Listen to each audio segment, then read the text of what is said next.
Welcome to Focus on Outcomes. We're excited today to be joined by Kelly Moran, president of the Gordon Flesch Charitable Foundation. Patrick, we're excited to have Kelly hear a little bit about what the foundation does, and again, stay focused on outcomes and how things are impacted in our community.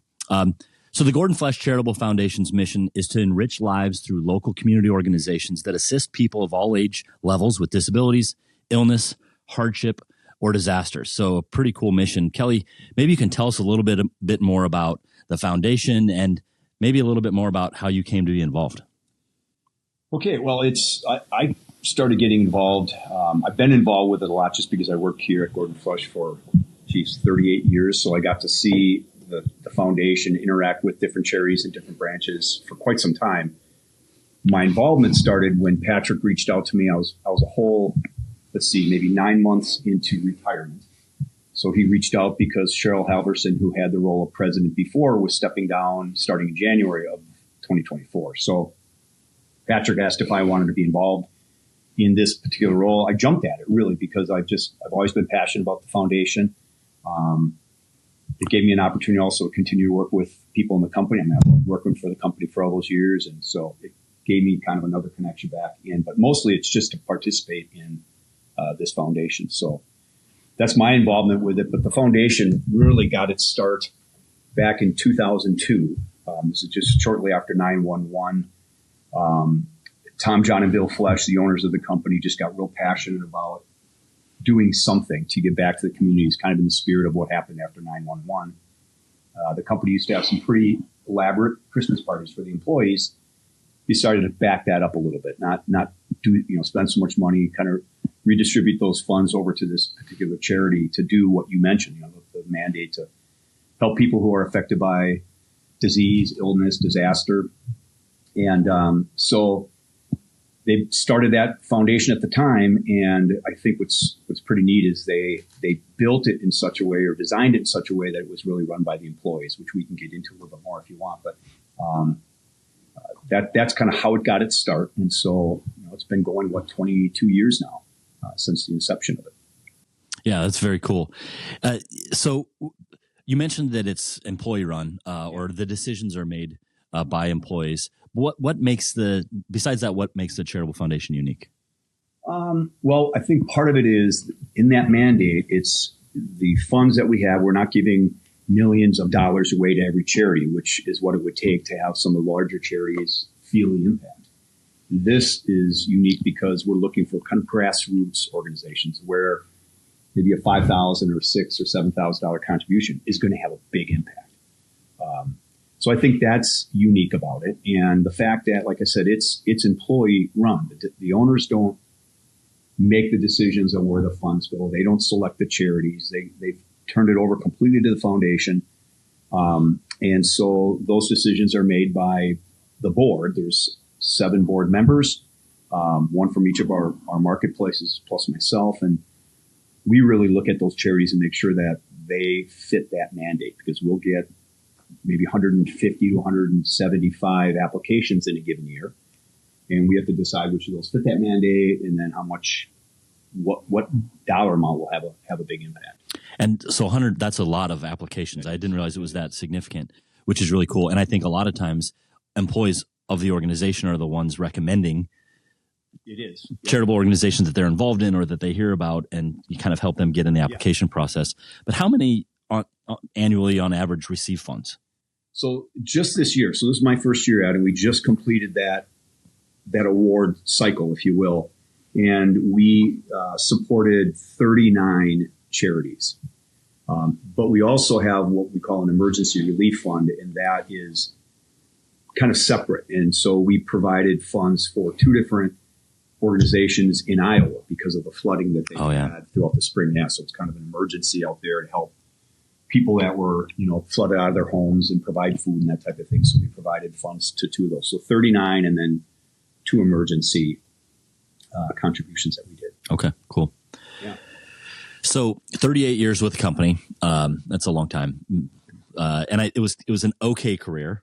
You did a few things.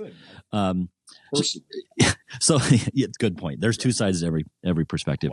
What was it about this role that was enticing to you to pull you out of retirement? I mean, a good long run, heading off to, do fun things, but pulled you back in. Yeah, I think it goes back to just, I had mentioned to Patrick in the years past, if there's anything I can ever do for the foundation, let me know. So maybe that was a little seed that stuck in his head. But like I said, I think it was just because of, so as I mentioned, I've been part of some of the foundation or the charities, being engaged with them. But I've been to a number of those big, we do the big marketing check presentations, and the people tell a little bit about their charity, and you present the check, and you can just tell you're having a huge impact. So for me to have an opportunity to be involved with that was key. It didn't take a lot of thought at all. Patrick said, seriously, take your time, think about it. And I think it was that afternoon I got back to him and said, I'm all good. And like I said earlier, it's a great chance to stay connected with a company that, I've loved. I loved the 38 years working for, with whom and for whom I work. Was just all awesome. So how could I say no? Yeah. Plus, it got you back in the building, so you can scare people when you pop into their offices, as you tend to do when I'm in. One of the things that I've heard from past board members is, people who are salespeople have made a lot of money, accomplished a lot of things, that this is what they're most proud of, is being on that board. Why do you think that is? And why do you think Patrick Flesch and the rest of the Flesch family are so passionate about the charitable organization? Well, I think it's just in both Bill and Tom. I just think it's in their nature. They are incredibly generous. They've always been that way. All my experience with them. So I think it's just in their nature to be that way. And the way this foundation has grown, it is in the DNA of the company. So that's why salespeople very frequently will talk to our customers about it and tell them about what makes it unique. So I think that's a big piece of it. They get excited because they actually go into these and talk to these charities, talk to these people, and I think it impacts their lives. And then they tell people within the company who then, when their 3-year term, because each board member runs for 3 years, when their term starts to come up, they've promoted in their branch. And there's a lot of people. I think in Madison this year, there were maybe 5 that came forth, because I think they have that passion because they've been selling. And I don't mean selling it, but just talking about it, because they're that passionate. You mentioned before that it's really cool to be part of those big check ceremonies. And so you get to hear about how these funds are used. What are some interesting and unique ways that the donations are being used that, you've heard about? I know it's only been a year, but in your experience. Well, and like I said, there was 39 this year, and they were all, we probably had about 50 that the board members brought to the board meeting we have in June to make our selections. And we narrowed that down because some didn't fit the mandate, but one just stuck out to me. So this is kind of unusual. It's called the Equine Haven out of Ostrander, Ohio. And this is kind of odd because we don't normally give money to animal charities. There's charities for animals. A few times there's like Occupaws would be an exception. But this one I thought was so unique because it helps people that are mentally or emotionally disabled or ill, if you will. And they help horses who are distressed. So picture a horse that was neglected. And these horses that are neglected, and a lot of these are children, come together and they say the healing is miraculous for both the horse and the child. Just there's something about the human-animal connection that I think is pretty cool. So this is only a few people trying to keep this center going and bringing in these kids. And so when the charity first hit the board, I'm like, wait a minute, this is a horse, rehabilitation. We can't do that. And the board member, Joe, was like, wait, no, hear me out. And so he explained it, and then it was cool. So that's just one, and they're all deserving. All deserving, absolutely. But I wish we could do more. Yeah, that's really neat that, $5,000 or $6,000 or $7,000, whatever the amount is, can have such a big impact. Yeah. Yep. Sometimes it might be the difference between staying open in a given year or not. Wow. Because like I said, some of these people are working on their own dime. They're not, taking a salary, and they're just trying to do some good and something that they're passionate about. So in the 20 years, what has been the overall impact of the foundation? Like what's the total dollar amount that's been given? Well, it's about 2.4 million. Wow. Yeah, so far. And I don't think maybe early on, it may not have been 39 organizations because we had fewer branches way back in 2002. So every year that budget for this grows. It necessarily grows, especially as we've done acquisitions. We've had to increase that so we could contribute as many let's say, to as many charities in Iowa as we have in, let's say, Wisconsin, as an example. Very cool. Yeah. Need to be involved in. So how do 501c3s that are listening, or people who are listening that are part of 501c3s, how do they get their organizations, in front of your board to be considered? That's a good question. So, if they hear about it, and there's ways that they can hear about it, they can just go to our website, www.gflesch.com. There's a section, who we are. They go there and they'll see a big thing for the Charitable Foundation, and they can just go there and click in. And but the way they find out about it is primarily because those board members are promoting it in each of our branches. Then the employees will, in a sense, raise their hand and say, hey, I know this charity I'm really passionate about. And then we encourage them to get that charity onto our website, or we can send them a link and they can just go on there and then they apply. Well, our last set of questions is a little bit more unfocused outcome. So rapid fire, right off the cuff, give me your answer. Favorite condiment? Mustard. I like that. How do you cook bacon at home? Bake it. I like that too. Do you do like a great on top of a pan? I'll give a plug for Newski's. It's great bacon, especially the sodium nitrate free. But anyways, no, just lay it on the cookie sheet and bake it. There's probably fancier ways to do it, but I'm too lazy. Okay. Most impactful leadership advice you've ever received? Boy, I don't think that's from any one particular person, but over the years, probably through books, through collaboration with other leadership, I would say the fact that servant leadership is the right way to approach it.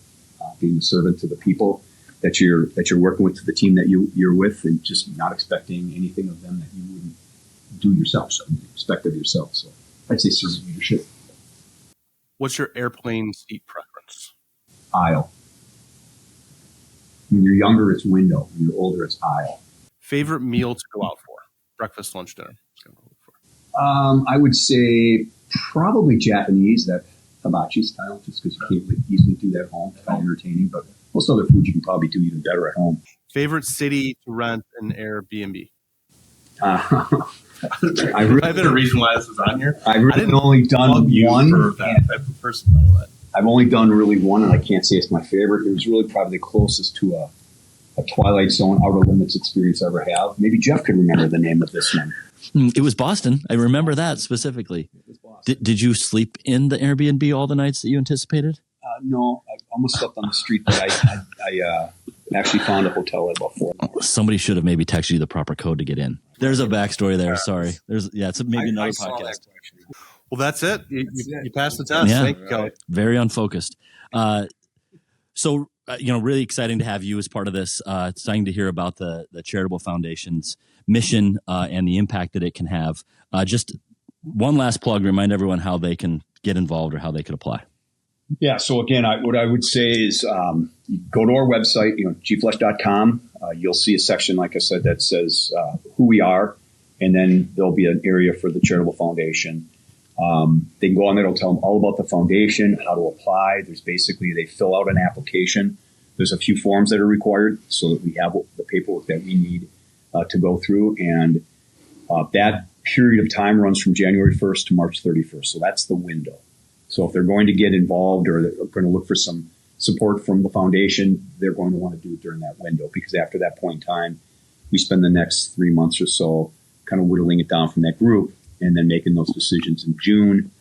Checks are presented then in July, and then we work on our process in the background until the next opening. Great. Well, timing of this will be, I think, probably pretty good. It'll be released this fall, and folks can be prepared to get that application in. Well, thanks again for joining us, and really thanks for the great work that you and your team do. I know it's a volunteer basis. You guys give your own time to do this, and I think it's extremely meaningful to the communities that we live and work, not only to the communities that receive the funds, but for the rest of us that live in communities that are improved by the work that you guys do. So much appreciated for that. Well, thanks for joining us. Maybe we'll have you back again, and we'll hear a little bit more about that trip to Boston. Thanks, everyone, for joining us, and stay tuned for our next episode.